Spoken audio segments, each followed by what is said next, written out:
estaban habilitando el sistema para que ya para que les suban las notas. Entonces ya van a estar habilitadas sus notas en el sistema.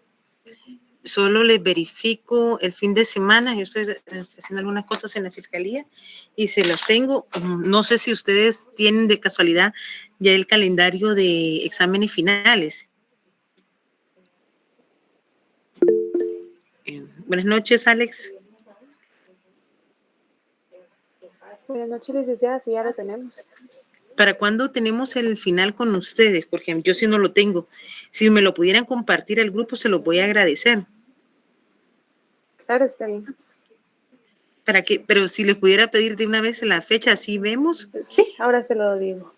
Disculpe. No tenga pena. Es el 18. Es el 15. 15. ¿Sí? Ah, excelente. Entonces, sí. Está bien. Entonces, ahorita le voy a... ¿se acuerdan que estábamos viendo lo de la extradición? Entonces, el 15 de noviembre, espero ya que ustedes ya estén. Creo que somos el primer examen que van a tener. Les deseo suerte. Vamos a terminar algunos temas. Entonces, vamos a iniciar la clase de hoy para ver si tienen alguna duda. Por favor, compañero, dígame, porque la idea es que podamos avanzar. Yo el martes quiero avanzar ya con ustedes, ver qué temas pendientes tenemos para poderlos abordar.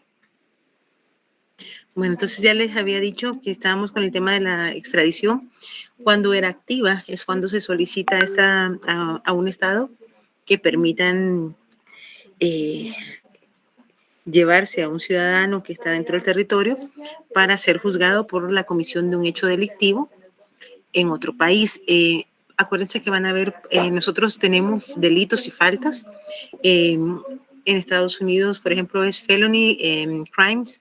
Entonces van a ver algunas formas de cómo está tipificado y está la extradición pasiva, que es cuando un estado, mediante una solicitud, entrega a una persona que ha cometido un delito para que sea juzgado en el país requiriente. Esta también se llama extradición propia, porque tanto la activa como la pasiva es dos caras de una misma moneda. Primero es la solicitud que entra a un órgano jurisdiccional. Nosotros tenemos la ley de extradición o de procedimientos de extradición y ambas, la extradición activa y pasiva, son llamadas extradiciones propias. ¿Por qué? Porque prácticamente son la misma cara. Primero es la solicitud, el requerimiento de un estado y la segunda fase es cuando este estado, ante un órgano jurisdiccional, analiza que se dan los elementos que el hecho que se está solicitando para extraditar e iniciar un proceso es delito en ambos lugares y que es un requisito sine qua non para que se pueda dar la extradición. La extradición voluntaria, esta se produce cuando a una persona que están requiriendo por la comisión de un hecho delictivo se entrega al gobierno del estado que lo busca para someterse a la justicia. ¿Se acuerdan que estábamos hablando precisamente del el expresidente Portillo? Él en determinado momento, ¿se acuerdan que había ido a México? De ahí regresa y de ahí Estados Unidos lo estaba requiriendo para la extradición y él aceptó irse, aceptó su participación en los hechos que se allanó prácticamente, si lo viéramos como una figura civil, pero él aceptó su participación en los hechos que le estaban indilgando o que le estaban diciendo que le había cometido en el caso de lavado de dinero, del famoso cheque que Taiwán le dio para tener su apoyo y buscar el reconocimiento en la ONU. Y estamos también está la extradición espontánea. Esta ocurre cuando el gobierno del estado en donde se encuentra la persona o el delincuente lo entrega espontáneamente sin haber sido requerido para ello con anterioridad. Acá se habla, los que son un poco mayor, que en determinado momento estuvo el Chapo Guzmán. Acá en Guatemala lo encontró el ejército. Se decía que otro Pérez Molina lo había encontrado y lo había entregado a México en su momento. No sé si se recordará. La extradición en tránsito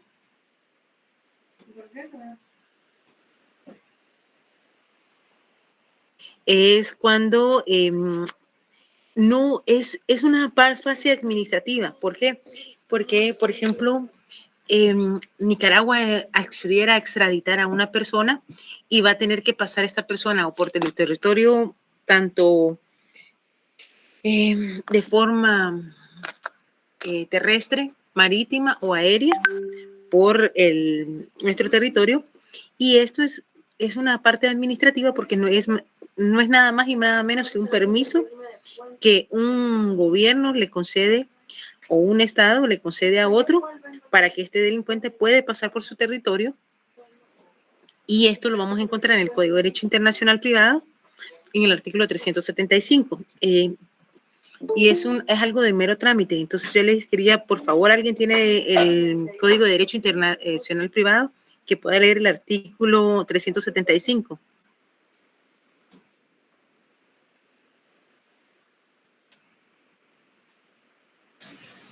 Yo, licenciada, buenas noches. Artículo Dígame, compañerito. 375. El tránsito de la persona extraditada y de sus custodios por el territorio de un tercer estado. Sí, Daniel. No sé si me quedé sin, o se queda original o de una copia auténtica del documento que concede la extradición. Como les dije, es realmente algo de mero trámite para que sepa que una persona que va en un proceso de extradición va a pasar por el territorio y que no se vulnere ningún derecho. Hola, ¿cómo estás? Entonces,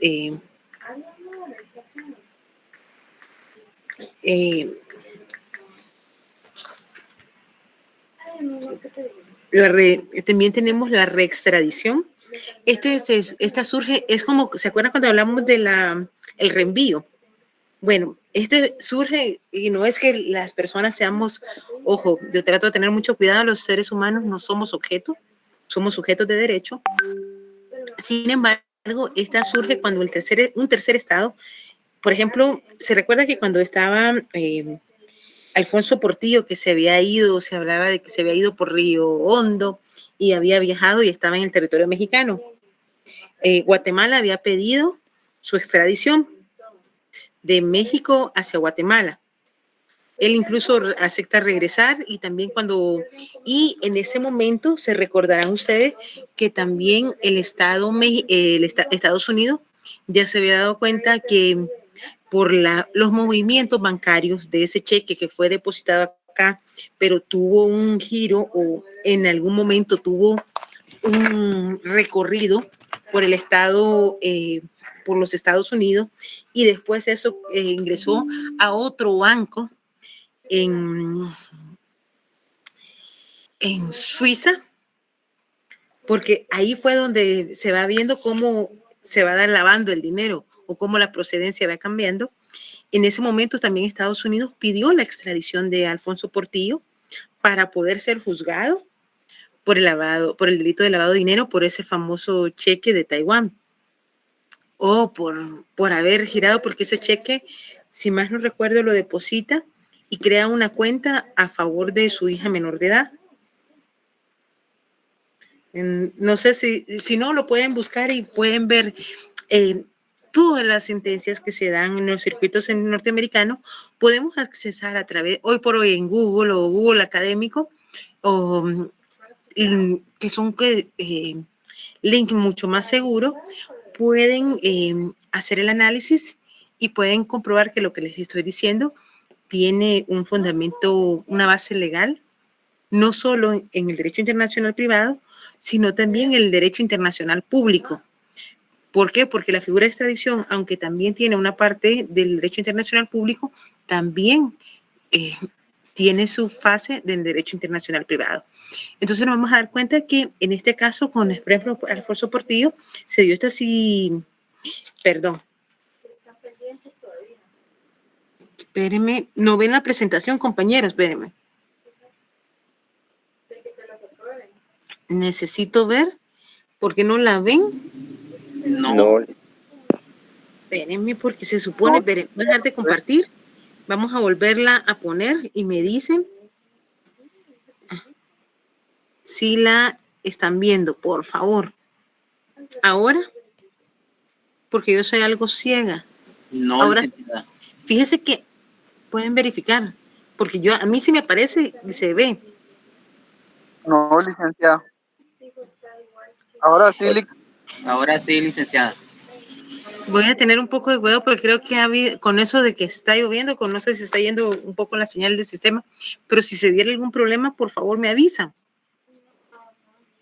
Bueno, entonces la reextradición es esto, que un tercer estado pide también a la persona para ser sometido a un proceso penal por la comisión de un hecho delictivo. ¿Por qué? Porque dentro de su territorio en determinado momento cometió delitos o cometió hechos delictivos para poder ser sometido a un proceso.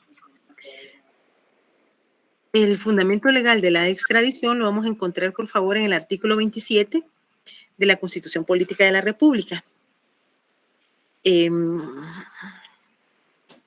¿Alguien puede leer el artículo 27 y después, por favor, el artículo 8 del Código Penal?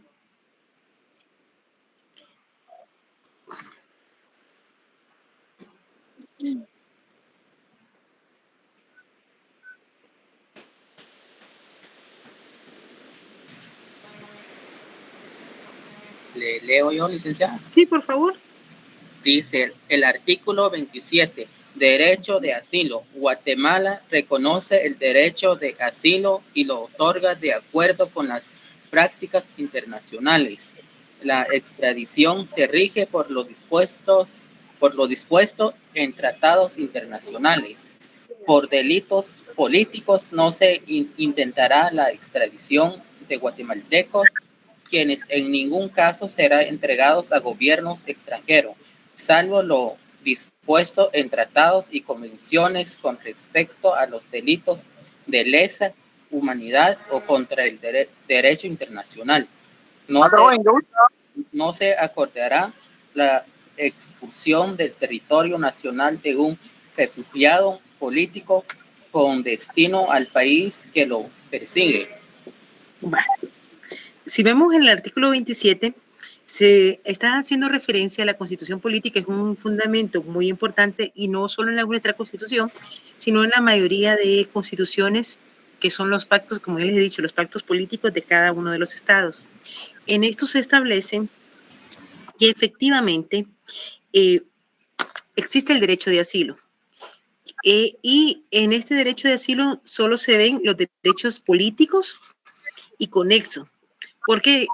Porque yo como Estado puedo requerirle a otro Estado que me entregue a un ciudadano. Por ejemplo, yo estoy en el gobierno y considero o trabajo en el caso que trabajo, por ejemplo, en el MP, vamos a pedir la extradición de una persona porque cometió un delito de asesinato, por ejemplo, y participó o son parte de una estructura, la mandamos a solicitar, pero viene el otro estado cuando se hace el proceso de extradición, no es solo que yo lo pida y el otro estado sí, amén, sino que van a ver los elementos de convicción que se han recabado para establecer, para fundamentar ante un juez, porque siempre en una extradición se tiene que pedir, Marlon, disculpe, creo que tiene abierto su micrófono.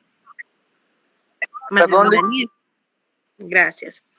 Entonces, ¿qué es lo que pasa? Que para que se dé un proceso de extradición, tiene que haber sido dictada una orden de aprehensión a nivel nacional y a nivel internacional. Estas se trabajan a través de Interpol y existe lo que se llama un triángulo, dependiendo del tipo de delito, la gravedad, se da diferentes colores, verde, amarillo, como que fuera un semáforo. Entonces, ¿qué es lo que pasa? Lo pueden girar, no sé si ustedes se han dado cuenta, por ejemplo, ¿qué es lo que más pide Estados Unidos en extradición?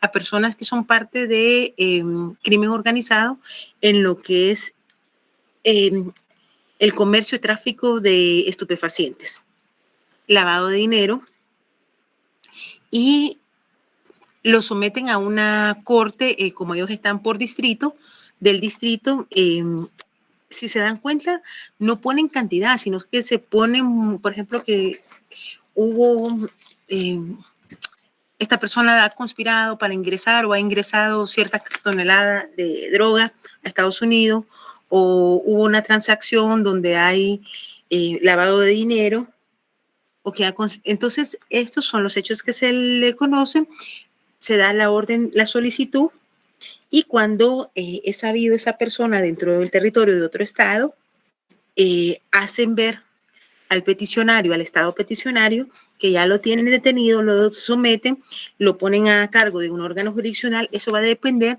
del proceso de extradición que tenga cada estado. Nosotros en Guatemala tenemos un proceso de extradición, una ley de extradiciones, y ahí está todo el procedimiento que se tiene que conocer. Entonces lo conoce un órgano jurisdiccional y piden las actuaciones para establecer que efectivamente en ambos países es delictivo. Yo le comentaba la vez pasada que con el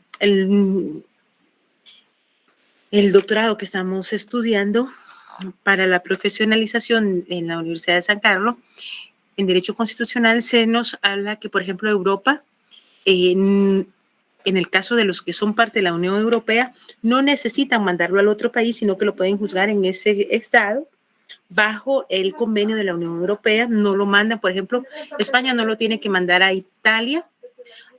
Ahora el Reino Unido no lo va a mandar a...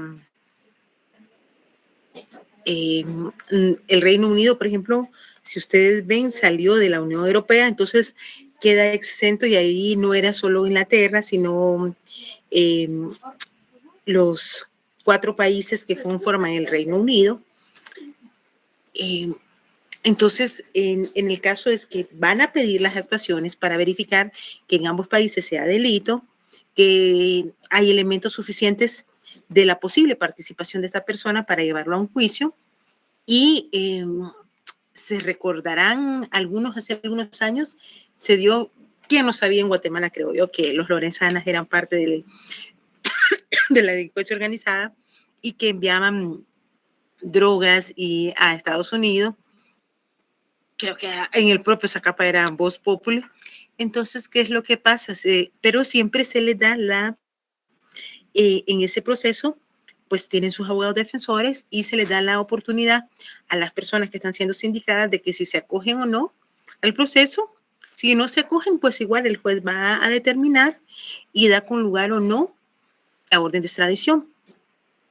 Entonces, es por esto que algo que es muy importante es que los jueces van a verificar si a esa persona se le ha dado un asilo político, porque consideran que está siendo perseguido por motivos políticos y afines. Quiere decir que hay elementos racionales en base a los principios de la valoración de la prueba que deben de tener los jueces para establecer que no es por la comisión de un hecho delictivo, sino que esta persona políticamente estaba expuesta y el Estado no la quiere para indicarle un proceso, sino para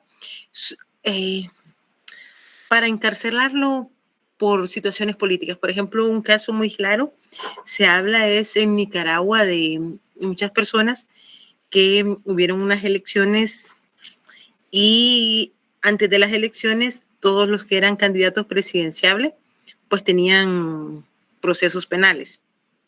Se les giró órdenes de aprehensiones por diferentes delitos y quedaron excluidos del sufragio. No hace mucho en Chile se dio un congreso iberoamericano y se sometió a esa discusión este hecho que había ocurrido, esta violación y que eran precisamente procesos no tanto penal, sino que eminentemente políticos y con nexos políticos. Eso es a lo que se refiere la Constitución. Y por favor, ¿alguien me puede leer el artículo 8 del Código Penal?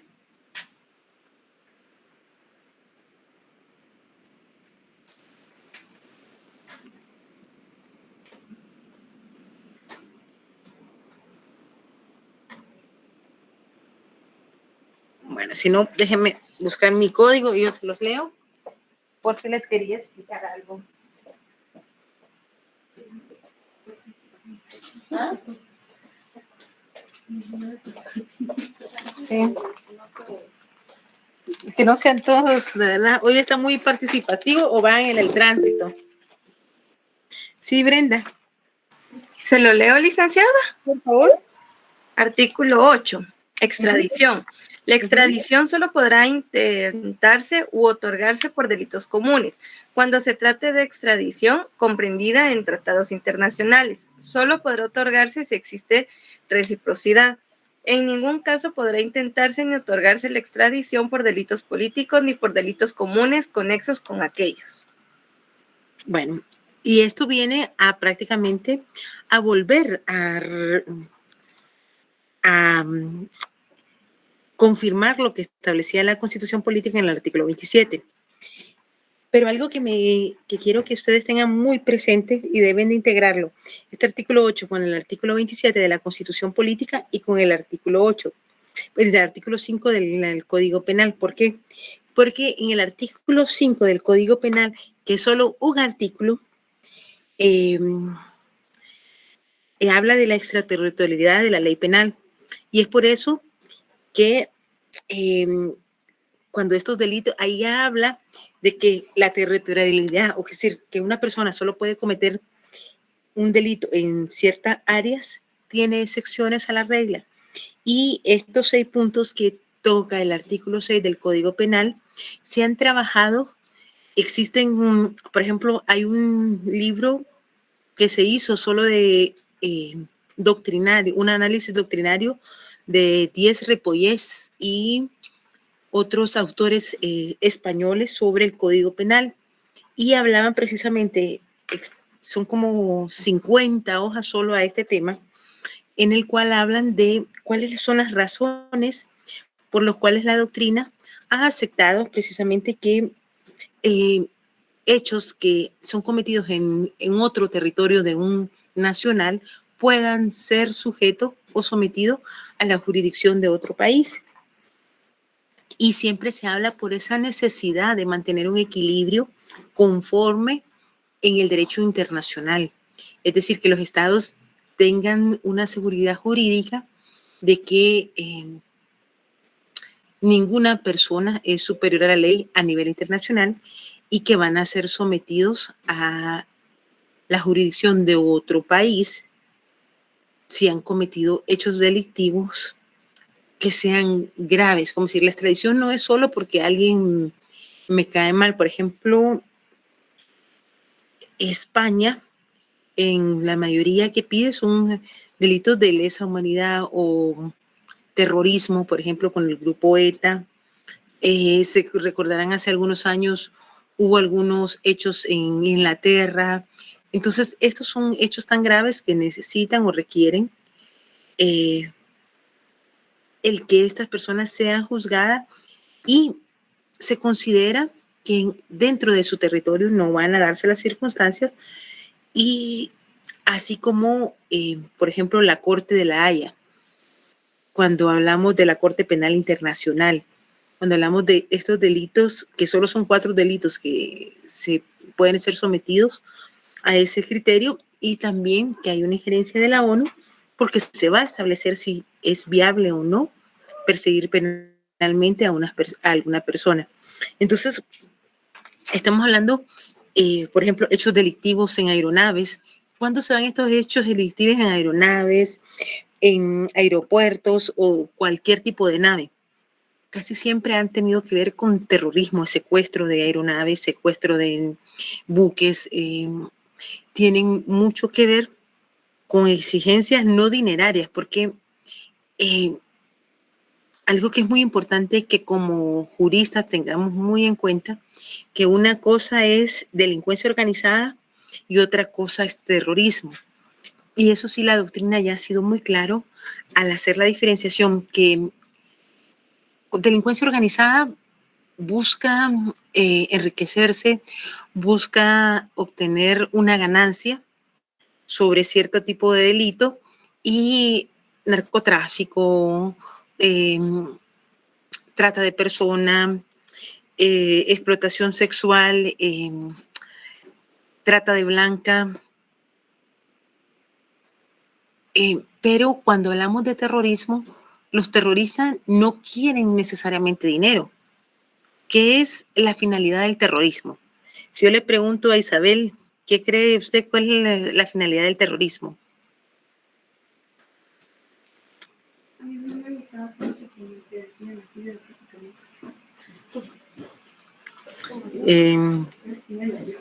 Pues sí, compañerita.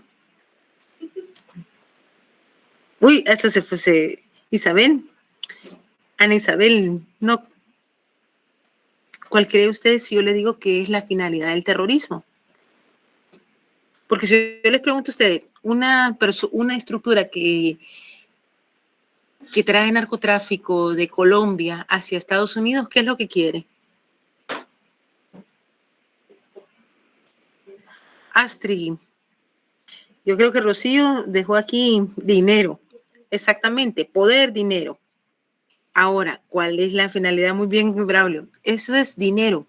Muchas estructuras criminales quieren dinero. Si yo le digo las estructuras o la mafia rusa, ¿qué es lo que quiere? Dinero, hegemonía. La mafia japonesa, los yakuza. Siempre es dinero y poder.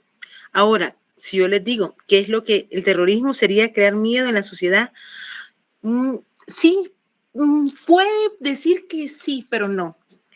Cuando ustedes han visto las exigencias, por ejemplo, del grupo ETA en España, y le digo porque es muy importante, resalto eso, porque si alguien ha trabajado, para mí ha sido algo muy impactante, justicia restaurativa es España, no solo Estados Unidos, en cuanto a perdonar a personas que han cometido hechos, y ETA o los integrantes de ETA en algunos casos han logrado esa justicia restaurativa con sus víctimas,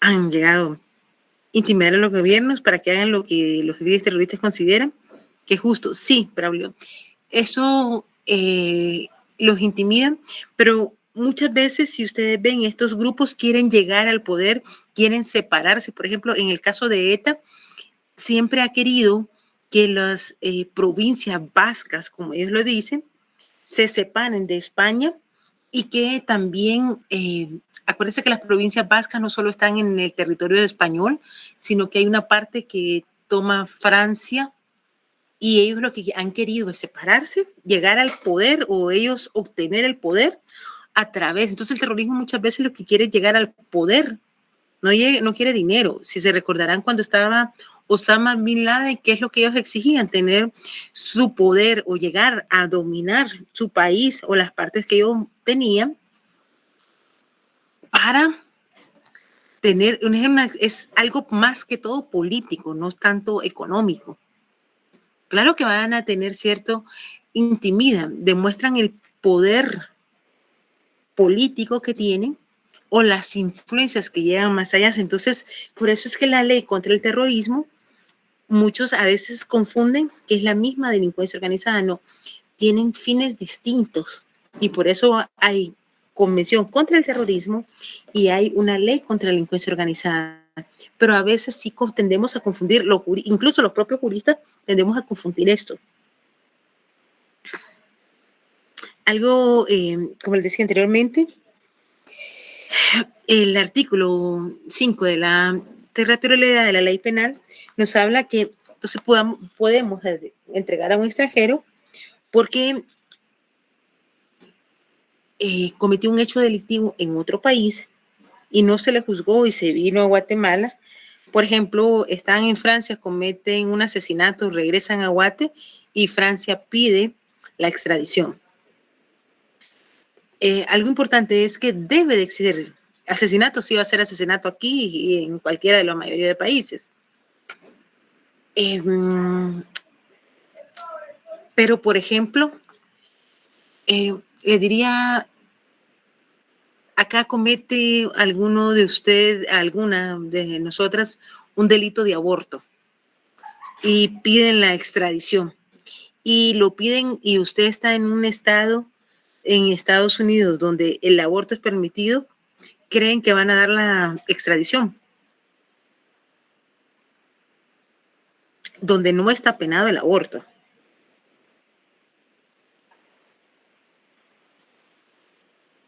Moisés, si yo le preguntara a usted como abogado, mi hermana cometió un aborto acá, se fue a Michigan, y Michigan en Estados Unidos no tiene, el aborto pues, está legalizado, o en España está legalizado el aborto, o en algún país europeo, y yo le pido a usted que me asesore porque están pidiendo la extradición, o ¿qué me diría usted como abogado?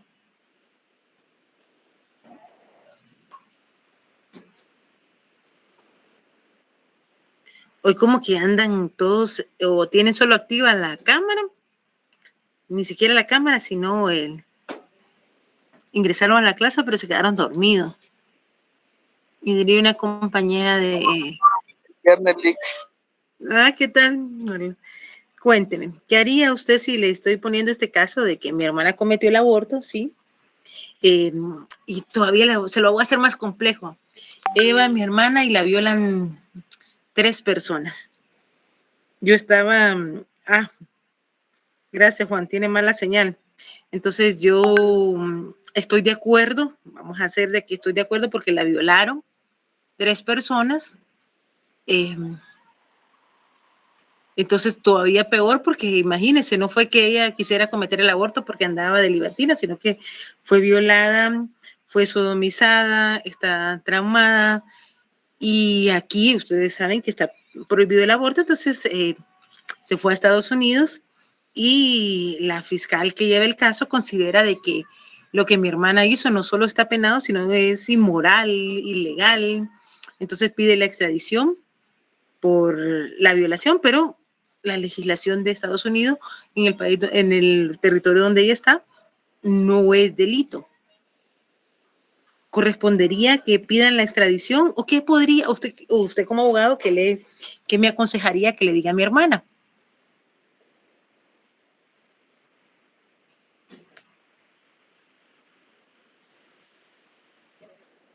La verdad es un caso muy complejo, Lick, porque, por ejemplo, si vamos desde ese punto que es inmoral, pues sería inmoral también el haber sido violado por 3 personas y fruto de esa violación viene un niño. Por lo tanto, no es que ella haya querido, ni lo haya planeado, ni cuestiones de tipo por ellos, sino que fue contra su voluntad y ella no quiere tener a ese niño que viene en camino, por lo tanto se vuelve algo complejo. Bueno, pero acuérdense que uno de los principios que les estoy diciendo es que tiene que ser delito en ambos lugares. Si no es delito en uno de los países, no lo van a, aunque la esté pidiendo Guatemala y aunque ella esté ilegal, no la podrían extraditar. Entonces, ese es lo primero que ustedes como abogados tienen que revisar. Si por el delito que se está pidiendo la extradición, en el otro país es delito también. Si no es delito, es mi teléfono, ¿verdad? Permítame un momentito. Préstemelo. Permíteme un momentito, compañeros, que yo estoy de turno y está sonando mi teléfono. Entonces,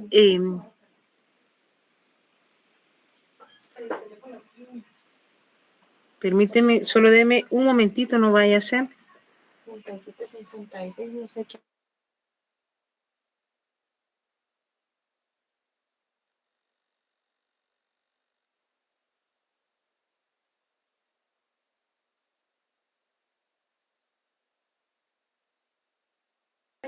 Tiene que estar a la Lixusi. Entonces, ¿qué es lo que tiene que ser? Primero,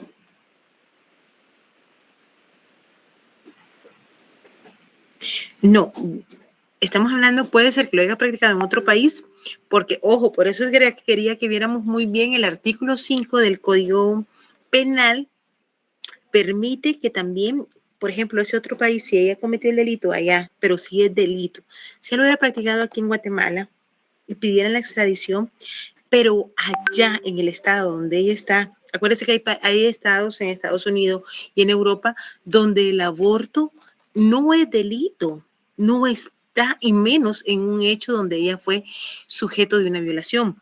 Por eso se los fui haciendo un poco, se los compliqué un poco más para determinar por qué razón puede o no ser constitutivo de delito. Entonces, si ella está en un lugar donde no es un hecho delictivo, no habría ningún problema, porque se puede plantear una excepción o oponerse a esa extradición porque allá no es delito. 1. 2, era porque fue violada. Muchos países donde existe violencia, por ejemplo, en Estados Unidos eso se conoce como gender crimes of violence, violencia de género o crímenes violentos o de género. En determinados momentos también se pueden determinar como, dependiendo si son crímenes de odio.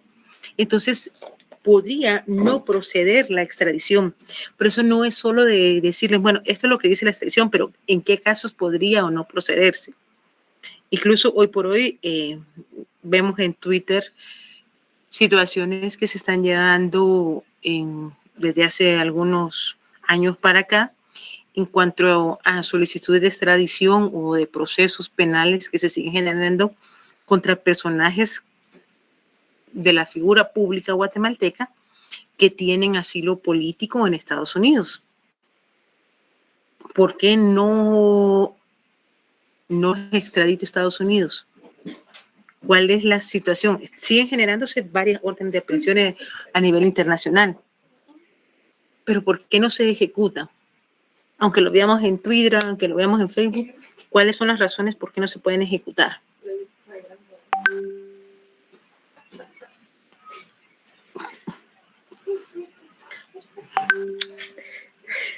Ya van a ver, patojas. Al ratito me desquito. Espérenme, al ratito me desquito. Entonces, ¿por qué no se puede proceder? ¿O por qué creen que no han hecho efectiva? Por ejemplo, vamos a entrar a una... ustedes, bueno, ¿por qué no han hecho efectiva la orden de aprehensión en contra de el exfiscal y la ex fiscal general y licenciado Sandoval y otras personas? Hoy por hoy, la licenciada Erika Ifán, Miguel Ángel Galpez. Que no sean todos los que hablan, porque de verdad estoy tan... Hoy ni Braulio, hoy lo veo que Braulio anda muy tranquilo. Buenas noches, licenciada. ¿Qué tal, Braulio? Aquí escuchándola. La clase. Perdón, es que estoy aquí en la fiscalía y tengo a 2 personas que andan fastidiando, pero solo termina la clase y me desquito con ellas antes de irme de vacaciones. No, todavía vengo 3 días más, me tienen que aguantar. Pero sí, hoy es mi último día, pero vengo lunes, martes y miércoles. Perdón, mis compañeras, pero es que de verdad estos patojos no me dejan concentrar. Dicen que ninguno de ustedes hoy hay un silencio mortuorio, ¿será cierto? Y habemos pocos conectados, ¿ya se da cuenta, Lecta? Seguramente Sí. El caos que se originó por el tema de la lluvia. Yo andaba haciendo unas diligencias y mejor me quedé guardadito antes de que empezara la lluvia, porque ayer sí estuvo horrible. Ay, Yo nosotros ayer terminé, estuvo horrible. yo terminé viniendo a la casa a las 9 de la noche. Llegué a las 10 y andaba dando vueltas todavía, pero bueno, estábamos con procesos, entonces nos atrasamos ayer bastante. Pero, ¿por qué creen que no ha procedido esa orden de captura internacional? Ya creo que hay no sé cuántas órdenes de aprehensión. Son 3 en contra de Telma Aldana y 4 en contra de Francisco Sandoval. Para hablar de esos temas ahí en la fiscalía es delicado, licenciada. Esos 2 personajes ahí tienen gente por todos lados. Pero yo no estoy Y los contrarios también. Mira, es que ambos, es que nosotros tenemos que tener claro que como abogado son temas polémicos, pero yo no les estoy hablando que hablemos de la polémica ni que estén a favor ni en contra. Jurídicamente, ¿por qué no ha procedido Estados Unidos a entregarlo? A mí no me importa si son de izquierda, de derecha. Aquí algo que tenemos que aprender es no solo lo político, pero ahí está en ese punto que establece la Constitución, también lo tiene acuérdense que la Constitución estadounidense es no escrita, son 13 capítulos, 13 artículos que después han tenido enmiendas. Desde 1791 es la más importante, imagínense que es la de libertad de expresión y culto, y son 21 capítulos, pero esos 21 capítulos han sido desarrollados a través de toda la jurisprudencia que se da. ¿Y cuál es uno de los principales? En temas de asilos políticos, Estados Unidos no entrega a ninguna persona. Si a una persona le da la calidad de refugiado y asilado político, no lo entrega. Estados Unidos incluso tiene otro de los parámetros. A sus ciudadanos tampoco los entrega fácilmente. Son principios que los ha tenido desde, hoy les podría decir que más de 200 años. Y lo sigue manteniendo. Acuérdense que la Constitución de Estados Unidos, de los primeros 13 estados, sigue vigente.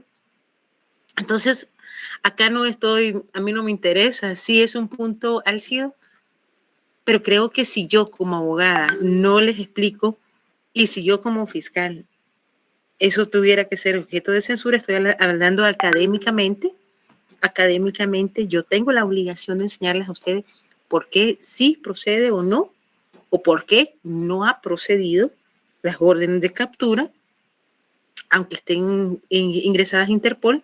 Interpol, acuérdense que Interpol está conectada a todas las policías a nivel internacional, y Scotland Yard, el FBI. Díganme, ¿ustedes creen que Estados Unidos no saben que siguen habiendo una y otra orden de captura en contra de estas personas? Sí lo sabe y considera que no se dan los presupuestos, entonces no van a proceder si ellos consideran. Y no solo estoy hablando con Thelma Aldana, por ejemplo, durante el conflicto armado interno guatemalteco, como el conflicto armado nicaragüense, salvadoreño, se dio en los años 80 la calidad de asilados políticos a personajes y personas de toda la región centroamericana. Había ciertos requisitos que se debían de cumplir para podérseles otorgar, y cuando se los cumplían o estas personas en determinado momento desearon obtener la ciudadanía de estadounidense, se les otorgó.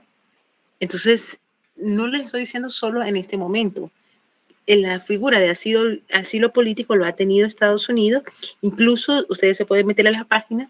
Estados Unidos usted puede pedir el asilo y después viajar, o usted puede, si usted tiene, visa o llega ilegal, pide la calidad de asilado político, tiene un año para hacer el trámite y hacer esta verificación. Ellos verifican si se cumple o no con estos elementos, y es por eso. Entiendo que en estos temas, ante el ataque de redes sociales, y algo que dijo usted, es cierto, muchos no quieren hablar de este tema, pero no es que estemos a favor o en contra, sino que tenemos que verlo desde el punto de vista eminentemente jurídico y doctrinario.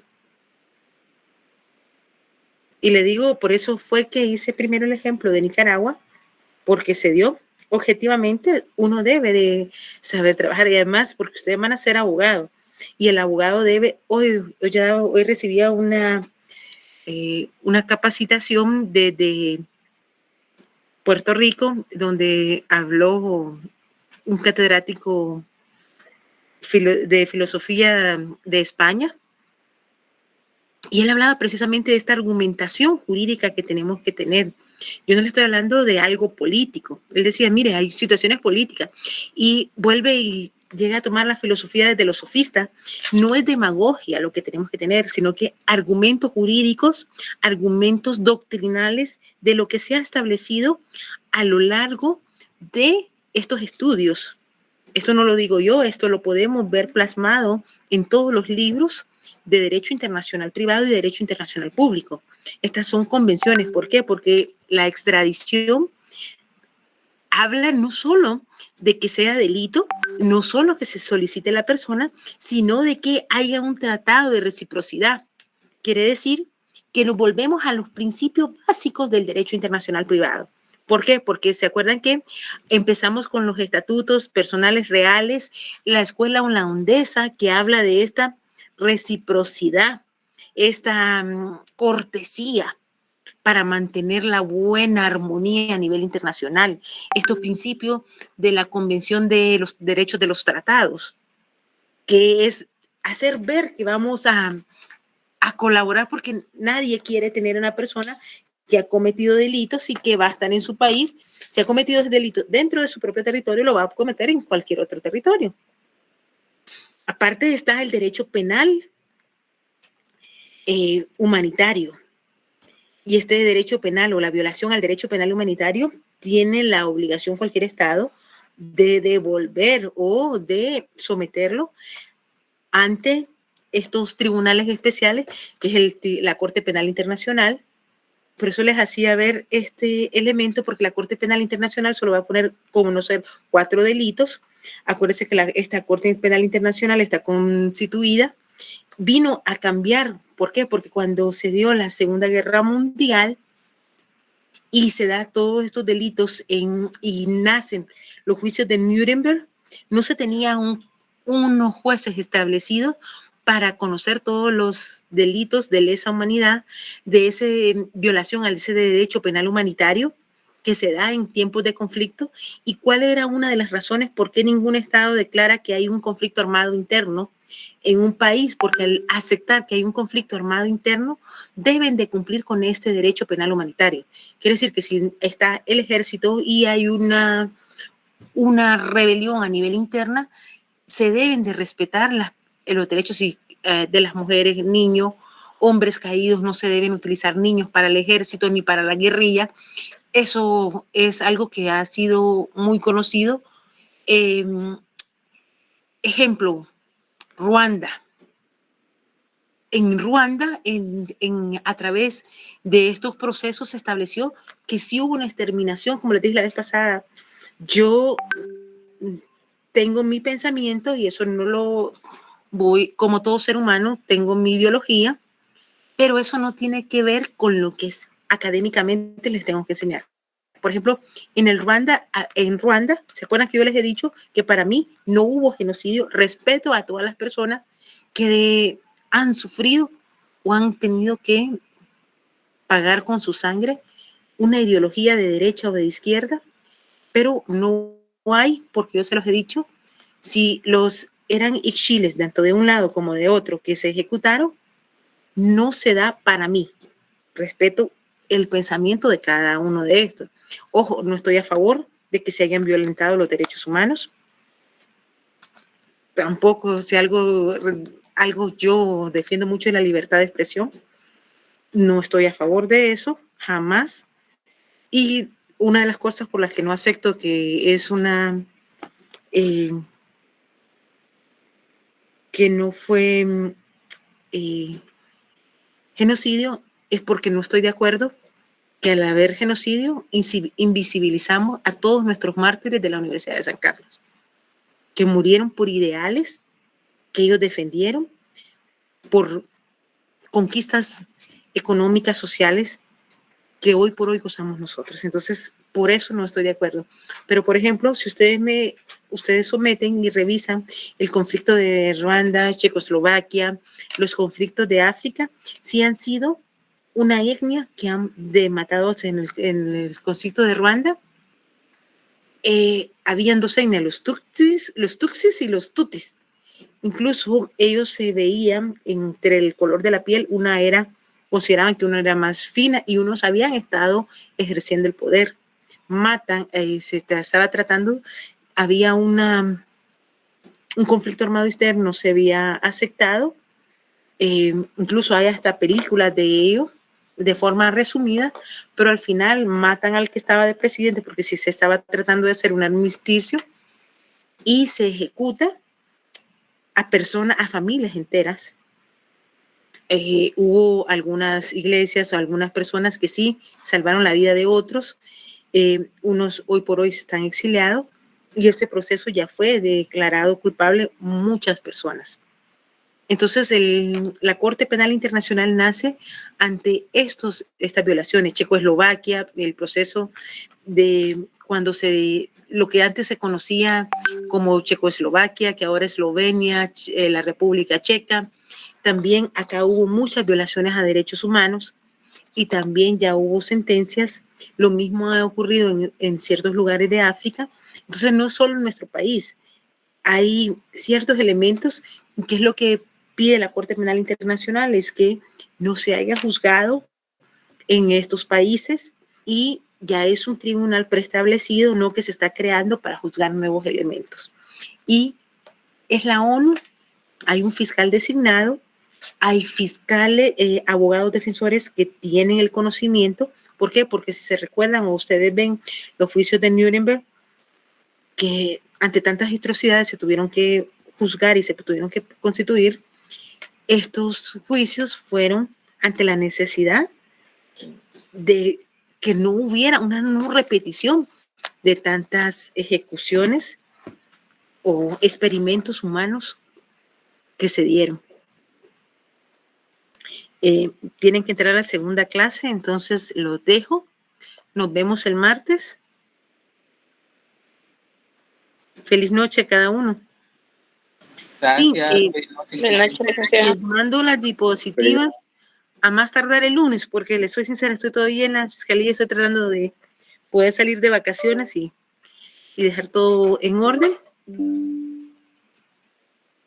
Feliz noche, Pasen feliz licenciada. noche, que descansen.